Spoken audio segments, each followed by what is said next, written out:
क्या आपने कभी सोचा है कि इंटरनेट पर छाई इस कहानी में धारा 43 का जादू कैसे फैल गया, जबकि वास्तव में भारतीय दंड संहिता में इसका कोई अस्तित्व ही नहीं है। आज हम आपके सामने ऐसे रहस्यों को उजागर करेंगे जो कानून की दुनिया में अक्सर गलतफहमियों का कारण बनते हैं। हेलो एवरीवन, वेलकम टू ज्ञान अभियान।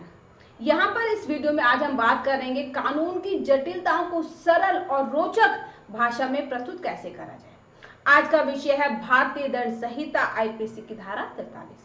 अक्सर सोशल मीडिया और इंटरनेट पर इस धारा के बारे में विभिन्न किस्से सुनने को मिलते हैं, जिससे बहुत सारे भ्रम और गलत धारणा पैदा हो जाती है। इस वीडियो में हम न सिर्फ इस भ्रम को स्पष्ट करेंगे, बल्कि आपको बताएंगे कि वास्तव में कानून के मामलों में प्रमाणित स्रोत और सही संदर्भ कितना महत्वपूर्ण है। तो अगर आप जानना चाहते हैं इसके पीछे का सच क्या है, तो हमारे साथ अंत तक बने रहिए। आईपीसी का सामान्य परिचय। भारतीय दंड संहिता, जिसे संक्षेप में आईपीसी कहा जाता है, हमारे देश के आपराधिक कानूनों का मूल आधार है। यह 1860 में पारित की गई और तब से इसमें लगातार संशोधन होते रहे हैं, ताकि बदलते सामाजिक, आर्थिक और प्रौद्योगिकीगत परिवर्तनों को ध्यान में रखा जा सके। आईपीसी का मुख्य उद्देश्य आपराधिक कृत्यों के लिए दंड सुनिश्चित करना, समाज में अपराध नियंत्रण को बढ़ावा देना है। धारा 43 के संदर्भ में भ्रम।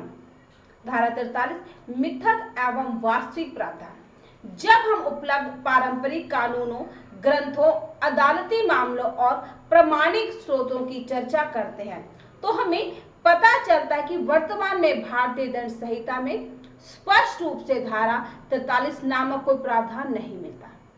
कई बार पारंपरिक जानकारी या असंगत ऑनलाइन संदर्भों के कारण कुछ लोग इसे मौजूद मान लेते हैं। इस वीडियो में हम यही स्पष्ट करेंगे कि यदि आपने कहीं आईपीसी की धारा 43 का उल्लेख सुना है, तो वह संभवतः गलतफहमी पर आधारित है। आईटी अधिनियम की धारा 43 से भ्रम। आज के डिजिटल युग में कानूनी प्रावधानों के बारे में चर्चा करते समय एक प्रमुख भ्रम यह भी होता है कि सूचना प्रौद्योगिकी आईटी अधिनियम की धारा 43 और भारतीय दंड संहिता के प्रावधानों के बीच समानता देखी जाए। आईटी अधिनियम की धारा 43 एक अलग प्रावधान है, जिसमें कंप्यूटर सिस्टम या डेटा से संबंधित अनधिकृत पहुंच और नुकसान के लिए दंड निर्धारित है। यह अधिनियम उसके प्रावधान डिजिटल अपराधों से जुड़ा हुआ है।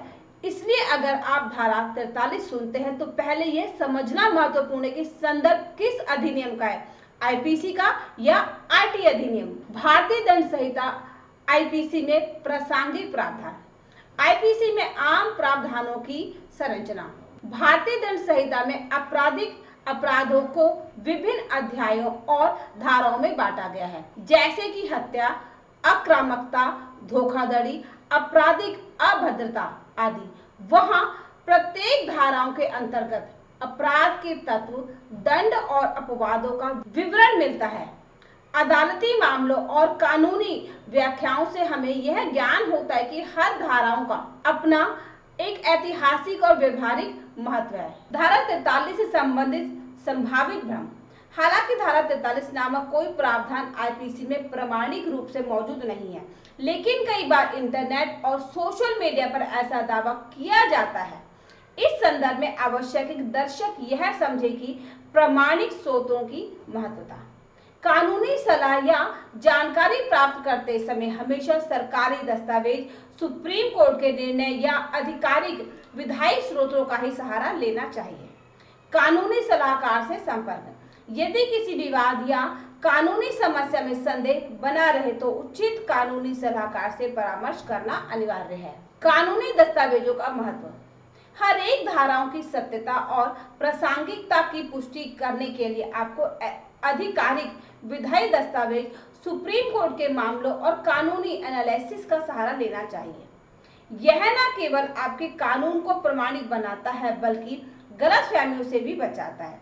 आईपीसी के प्रावधानों में संशोधन होते रहते हैं, इसलिए नवीनतम जानकारी को ध्यान में रखना भी जरूरी है। संभावित कारण और शिक्षण बिंदु। क्यों होता है भ्रम? आज के डिजिटल युग में जानकारी की भारी मात्रा उपलब्ध है। सही और गलत जानकारी में अंतर करना कठिन हो गया है। ऐसे में कुछ अनाधिकृत वेबसाइट्स या फोरम्स पर गलत सूचना का प्रचलन होता है, जिससे आम जनता में भ्रम पैदा होता है। सोशल मीडिया का प्रभाव, अक्सर वायरल वीडियो या पोस्ट बिना प्रमाणिक जानकारी के प्रसारित हो जाती है। संदर्भों का गलत मिलान, आईपीसी की धाराओं को समझने के लिए कानूनी पृष्ठभूमि और ऐतिहासिक संदर्भ की जानकारी होना आवश्यक है, जो कि हर व्यक्ति के पास नहीं होती। मुख्य बिंदुओं का सार, भारतीय दंड संहिता आईपीसी में धारा 43 नामक कोई प्रमाणिक प्रावधान वर्तमान कानूनी दस्तावेजों में उपलब्ध नहीं है। साथ ही हमने ये स्पष्ट किया कि कई बार आईटी अधिनियम की धारा 43 का उल्लेख हो जाने के कारण भ्रम उत्पन्न हो जाता है। प्रमाणिकता का महत्व, कानूनी जानकारी के लिए आधिकारिक स्रोत या विशेषज्ञों से सलाह लेना अत्यंत आवश्यक है। सही संदर्भ, यदि आप किसी विशेष मामले या धाराओं की जानकारी साझा कर रहे हैं तो संबंधित अधिनियम का सही संदर्भ। अब हम कुछ बहुविकल्पी प्रश्न करेंगे और जानेंगे कि हमने कितना सीखा। भारतीय दंड संहिता आईपीसी किस वर्ष पारित हुई थी? इसका सही जवाब है ऑप्शन बी 1860। सामान्यतः सोशल मीडिया पर अक्सर किस प्रावधान के बारे में भ्रम पैदा किया जाता है? इसका सही जवाब है ऑप्शन सी आईपीसी की धारा 43।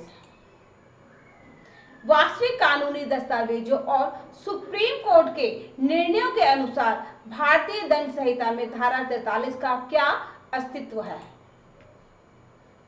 इसका सही जवाब है ऑप्शन सी कोई प्रमाणिक प्रावधान नहीं है। धारा 43 के भ्रम का एक कारण क्या बताया गया है? इसका सही जवाब है ऑप्शन बी आईटी अधिनियम की धारा 43 से मिलान। आईटी अधिनियम की धारा 43 मुख्यतः किस विषय से संबंधित है? इसका सही जवाब है ऑप्शन ए साइबर अपराध और अनाधिकृत कंप्यूटर पहुंच। कानूनी जानकारी के लिए निम्नलिखित में से किस स्रोत का उपयोग करना सबसे अधिक विश्वसनीय माना जाता है? इसका सही जवाब है ऑप्शन सी सरकारी दस्तावेज और सुप्रीम कोर्ट के निर्णय।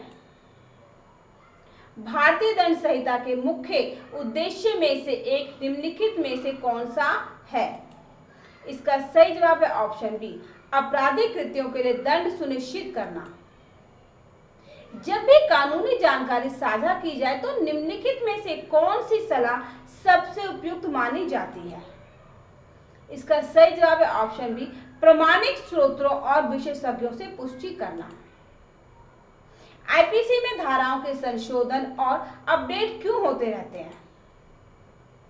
इसका सही जवाब है ऑप्शन बी बदलते सामाजिक, आर्थिक, तकनीकी परिवर्तनों के अनुसार। यदि किसी को किसी कानूनी प्रावधान को लेकर शंका हो तो सबसे उपयुक्त क्या करना चाहिए? इसका सही जवाब है ऑप्शन सी प्रमाणिक कानूनी दस्तावेजों का सहारा लेना या कानूनी विशेषज्ञों से संपर्क करना। आज हमने जाना कि कैसे अक्सर गलत जानकारी हमारे दिमाग में भ्रम पैदा कर देती है।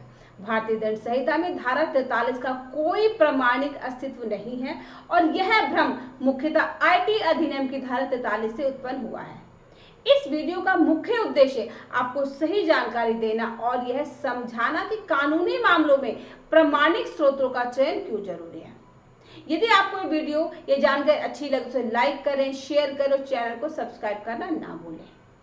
बेल आइकन दबाएं ताकि हमारी अगली वीडियो की जानकारी आपको मिल सके। अगर आपको कोई विचार है या फिर कोई सवाल है या फिर आप हमें कोई सुझाव देना चाहते हैं तो हमें कमेंट बॉक्स में लिखें।